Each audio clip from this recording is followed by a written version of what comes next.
This video is about my attempts to tackle climate change by making it easier to cycle in the town where I live. Which of these ways do you think I'd try to do it? A. Write to the council or elected officials demanding or pleading for action. B. Stir up local cyclists and get some sort of campaign going. Or C. Sit in a room, work out the best way to achieve things and then just get on with it myself. Well, it's not A. Stoics never demand or beg anything. That would be a weakness because it shows your happiness depends on other people. Things in our control are by nature free, unrestrained, unhindered, but those not in our control are weak, slavish, restrained, belonging to others. And it's not B, because trying to get a campaign going would be risky. You end up mixing with the crowd. You pick up bad habits and you end up having to do what other people want to do. Also, you're suddenly into a world of committees, email distribution lists and general organisation, which sounds awful. In this matter, as in others also, we are obsessed by this fault, conforming to the pattern of the many, and regarding convention rather than duty. We abandon nature and surrender to the mob, who are never good advisers in anything. Everything, therefore, should be referred to reason. C is obviously the best one for a Stoic. It depends on as few people as possible. The one thing you need to remember is, I can't determine whether the campaign is a success or not. I need to concentrate on what I can do. Whether anything is achieved depends on someone else, who quite often is a council official. To be honest, I normally only do something if other people ask me to, and then so far my achievements have been quite limited. When a developer blocked a cycle path, I got it reopened, which meant 3 bits of wood were removed. It would have been much easier if I just got a saw and cut them down. When the train station forecourt was redesigned, my comments became the official ones for the county, which resulted in a single picture of a bicycle being painted on the tarmac. Points to a locked gate. When it comes to cycle campaigning in a country where the solution to all transport issues is more motor vehicles, it's best to use Winston Churchill's definition of success. Success is going from failure to failure without losing your enthusiasm.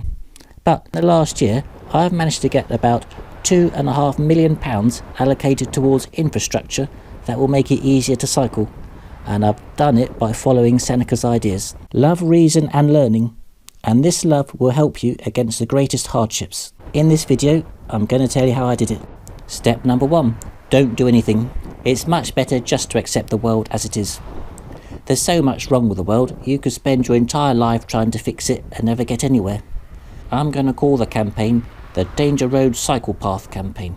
I did everything I could to avoid doing it, but in the end, my fellow cyclists forced me to do something useful for a change. Here's the road. There's plenty of room for a cycle path at the side. Step number 2. If you have to do something, then have a nice cup of tea, some biscuits and a good chat about it.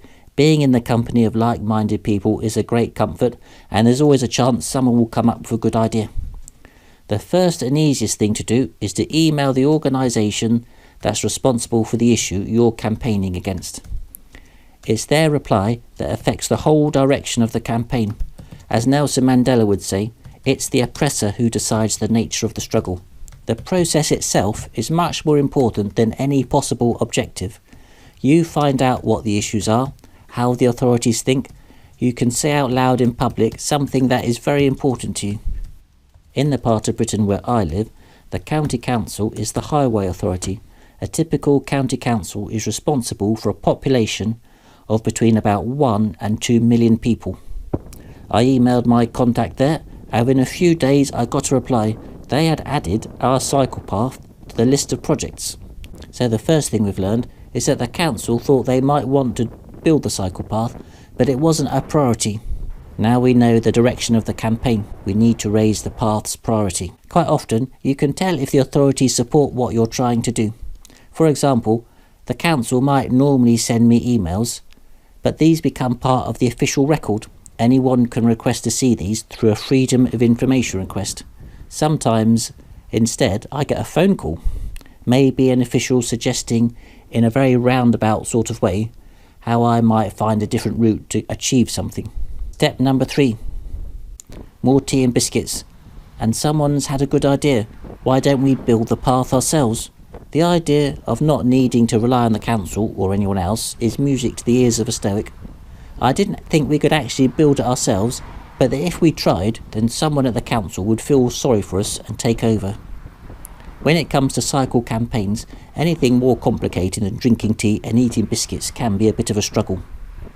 It was also a good way to keep the campaign going. It would give us an excuse to contact the council. All you can do is give the authorities information to help them, and you can receive information, which is otherwise known as learning. I did take into account the ideas at our tea and biscuits meeting, but in practice I just get on with it and do what I think is best. This is the most difficult and slow stage. It involves lots of reading and thinking. You don't know how well your idea will work, but just by trying you start to make some progress. If we were going to build the path ourselves, we would need money. I found out that funding was available from the European Union. Anyone could apply for it, but you needed to meet 3 criteria. Your project needed to have economic, social and environmental benefits. I emailed my contact at the council, and within an hour he sent me a previous bid document to use as an example.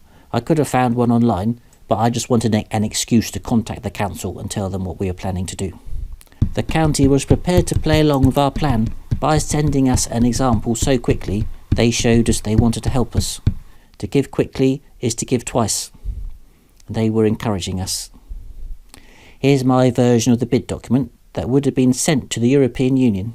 It has a map showing the route of the new path, how it would connect to existing cycle paths, enabling someone to cycle between the 2 neighbouring towns, Shelbyville and Springfield. It shows the business areas that would be served by it.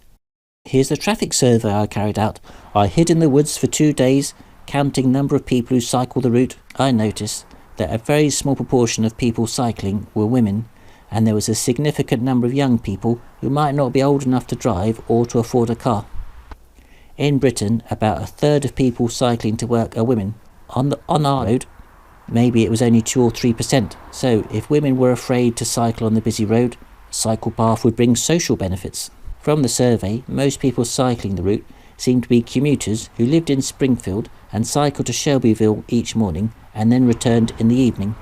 This would mean in the winter, most people would be cycling in the dark. Making it easy to cycle to work obviously has economic benefits. The cycle survey is really useful information. From now on, I can claim to know more about cycling on the road than anyone else, including the council. Then I added the usual countrywide economic benefits of cycling. There's a greater economic benefit from cycle infrastructure than there is from building a major new road. A benefit of £5.50 for each pound spent on cycle infrastructure, compared to only £4 from major roads. Also, one of the top 3 benefits from cycling is reduced congestion, so everyone, even people who tend to drive, benefit.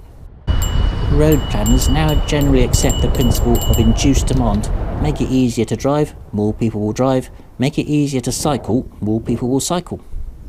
And issue number 3 is 25 years since Britain tried to reduce emissions from vehicles to tackle climate change. It's 30 years until we need to have net zero CO2 emissions. So we're about halfway through the process, and after 25 years of hard work, CO2 emissions from transport are down by only 2%, which means we've only got 30 years to get rid of the other 98%. So I've learned a lot of useful stuff about how the cycle path would benefit the people of Springfield and Shelbyville.